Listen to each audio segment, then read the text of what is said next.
இங்கே ஈஸ்வரியை வந்துட்டு போய் பார்க்குறாங்க எல்லாரும். ஈஸ்வரி ரொம்ப கிரிட்டிக்கலாகவே இருக்காங்க. டாக்டர் சொல்லிடுறாங்க என்னன்னு பார்த்தீங்கன்னா, இந்த மாதிரி அவங்க கழுத்தை யாரும் நெரிச்சு சவுத்தில் கொண்டு போய் இடித்து இது பண்ண காயப்படுத்தின மாதிரி தான் இருக்குது அப்படின்னு சொல்கிறாங்க. அதை கேட்டவுடனே ரொம்பவே ஷாக்காகி போயிடுறாங்க எல்லாருமே.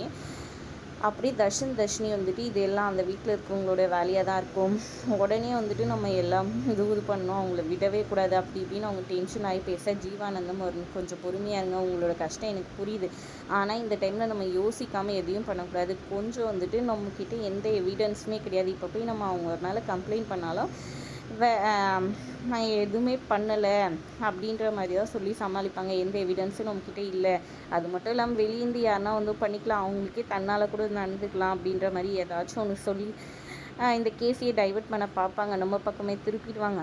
அதனால் நம்ம எவிடன்ஸோடு கொஞ்சம் பொறுமையாக டீல் பண்ணோம் அப்படின்ற மாதிரி ஜீவானந்தம் தர்ஷனுக்கும் சொல்லிட்டு இருக்காங்க.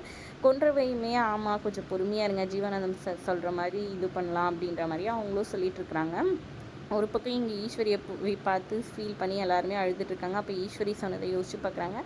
நந்தினி, ரேணுகா, ஜனனி எல்லாம் நான் இல்லைனா கூட என் பசங்களை நீங்கள் பார்த்துப்பீங்க நல்லபடியான்ற நம்பிக்கை எனக்கு இருக்குது அப்படின்ற மாதிரி சொன்னதை வந்துட்டு யோசிச்சு பார்த்துட்டு ஃபீல் பண்ணிகிட்ருக்காங்க.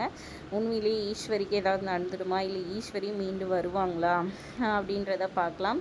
இங்கே குணசேகரன் பார்த்திங்கன்னா இங்கே என்கிட்ட வந்துட்டு இங்கே இந்த வீட்டில் வந்துட்டு அந்த ஹாஸ்பிட்டல் கதையை வந்து யாரும் பேசாதீங்கன்னு சொல்கிறாங்க. விசாலாட்சி உடனே அதை பற்றி பேசலப்பா அப்படின்ற மாதிரி சொல்கிறாங்க.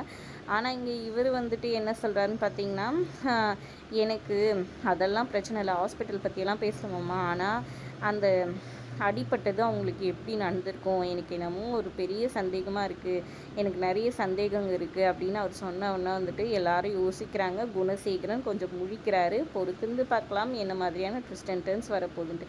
வீடியோ பிடிச்சிருந்தா லைக் பண்ணிக்கோங்க. தேங்க்ஸ் ஃபார் வாட்சிங்.